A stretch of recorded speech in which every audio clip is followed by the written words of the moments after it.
So now we're going to go back to each saying three things. Haim Amru Shlosh Devarim. So they each said three things. And we might take the time to show back. Remember in the first parak we said there's Torah, Avoda, Ugumidas Osadim. Relationship with God, relationship with people, relationship with yourself. So as we do these three things, you'll see each of the three things fits one of those. Or it should. If not, we'll figure it out. Haim Amru Shlosh Devarim. So Mishnah 15. Page 554 if you're using an Art Scroll Siddur. Parak 2, Mishnah 15. Haim Amru Shlosh Devarim. Reb Eliezer Omer. Yehi kavod havercha chaviv alecha keshalach. Let the kavod, the honor, the respect, the position of your friend be as precious to you as your own. Va'al tihi noach lichos. Don't be comfortable with getting angry. Don't get angry easily. Don't think that it's no big deal. Right? It doesn't say don't get angry. Right? It just says don't be too easy. Don't be too easy with getting angry. V'shuv yom echad lifnei misoscho, and you should do tshuva one day before you die. So another piece tacked onto the end. V'chavi mischamim keneged orech shel chachamim, that you should warm yourself by the fire of the chachamim. V'chavizachir kekaholoson shalom tikaveh, but you should be careful not to burn yourself on their coals. Shenit shichachson nishchas shuo, because they bite like a fox.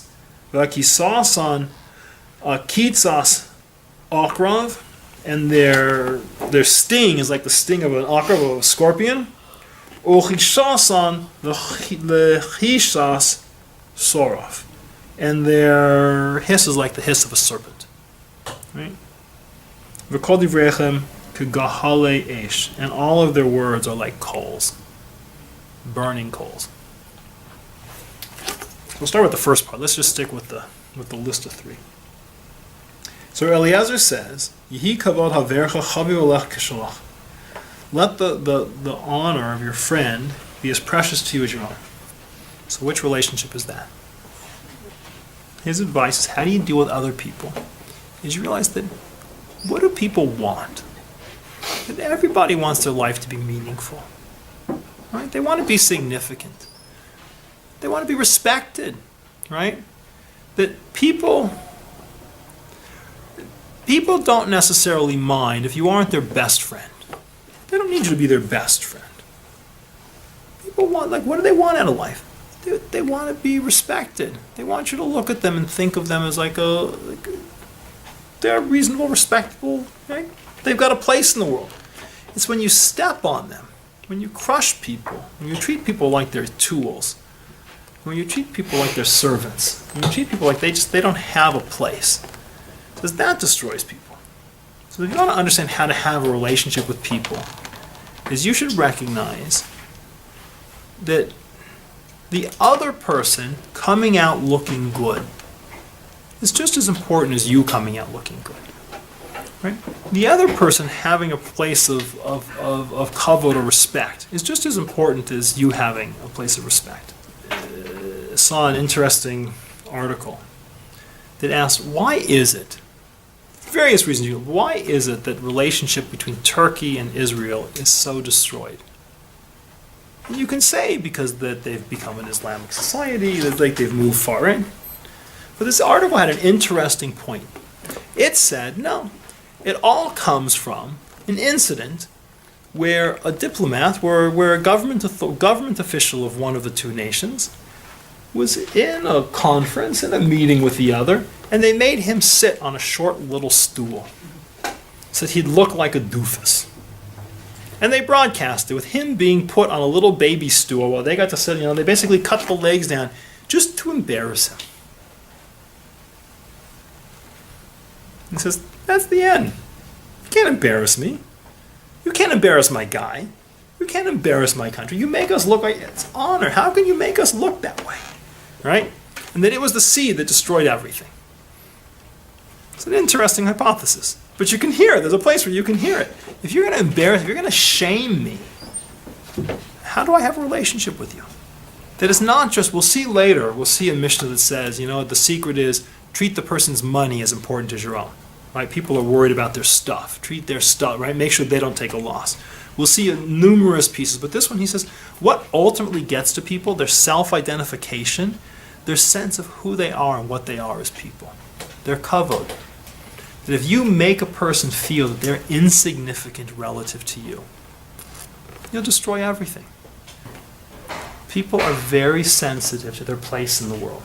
You want to damage a person, mock them, humiliate them, damage them. He says the secret, the fundamental important thing to do in your relationship with other people is treat their self-respect the same way you'd want yours treated. It's got to be just as important as your own. V'al tinoach lichos and shuv yom echad lifnei misoscha. Do tshuva one day before you die, and don't become angry easily. So which one is your relationship with yourself, and which one is your relationship with God? So shuv yom echad lifnei misoscha. So when we come to Yom Kippur, and we say there's three things that avert the severe decree, what are they? Tshuva, tefillah, tzedakah. So which of those is your relationship with people? Tzedakah. Which is your relationship with God? Tefillah. So which is your relationship with yourself? Tshuva. Tshuva is not about God. Tshuva is about you. Right? Torah, avoda, ugemidas osadi. Which one is about people? Which one is about God? Torah, avoda, ugemidas osadi. Avoda. Which one's about you? Torah. Torah is not about God. Torah is about you. Torah is your tool for perfecting your relationship with yourself. Tshuva is your tool for perfecting your relationship with yourself when you blow it. Right? Tshuva is about you. Torah is an intellectual principle. It's a mental principle. Torah it's Torah Chaim. It's instructions for living. It's learning who am I and what my life is about. What's tshuva? Tshuva happens completely inside your head. Tshuva is, one, the recognition that I have done something wrong. Totally inside your head. You have to feel bad. You have to regret it. Right? Again, totally inside your head. You have to decide not to do it again.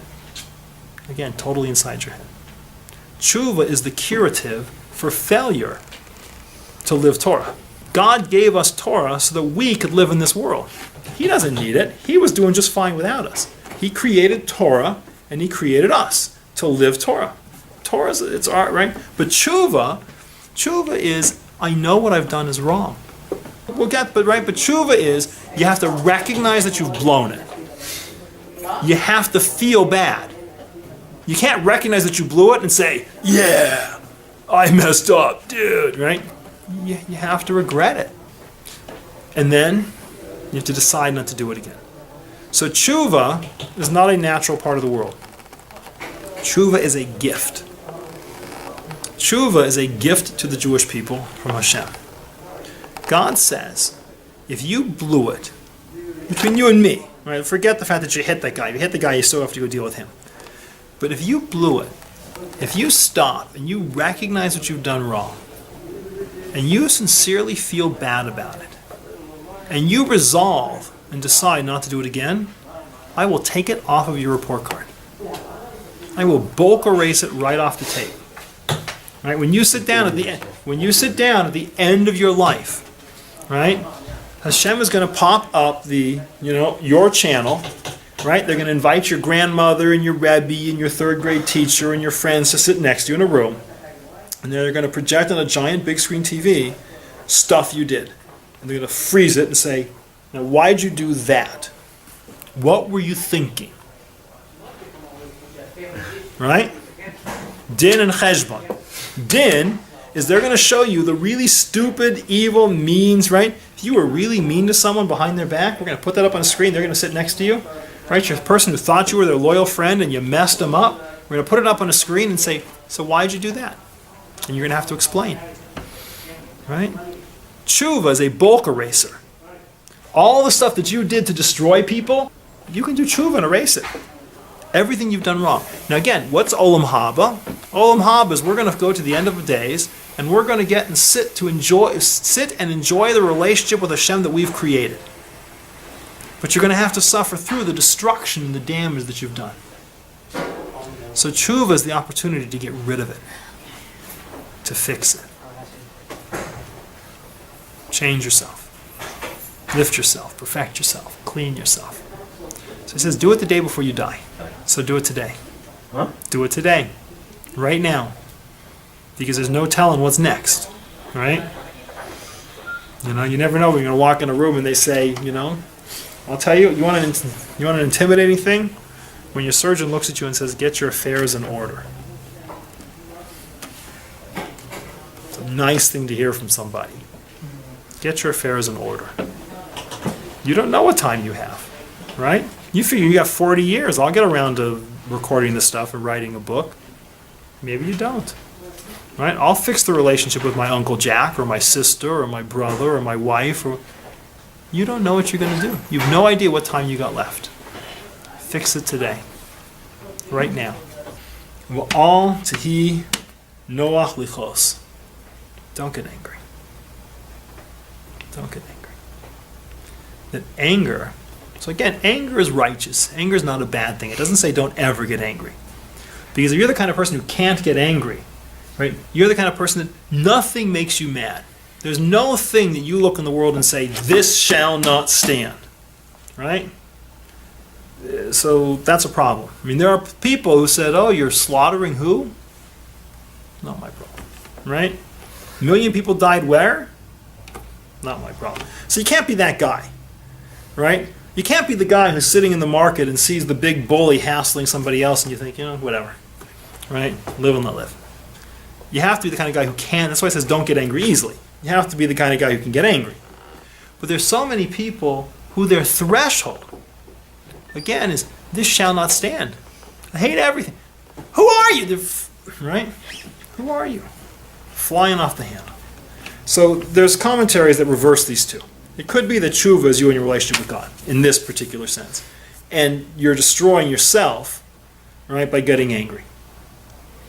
But God can't deal with angry people. Right? If everything is wrong and everything is bad and everything, right? You know those kind of people. Every single thing makes them crazy. Nothing is good enough for them. Right? God, you can't be satisfied. So that's his approach to the world.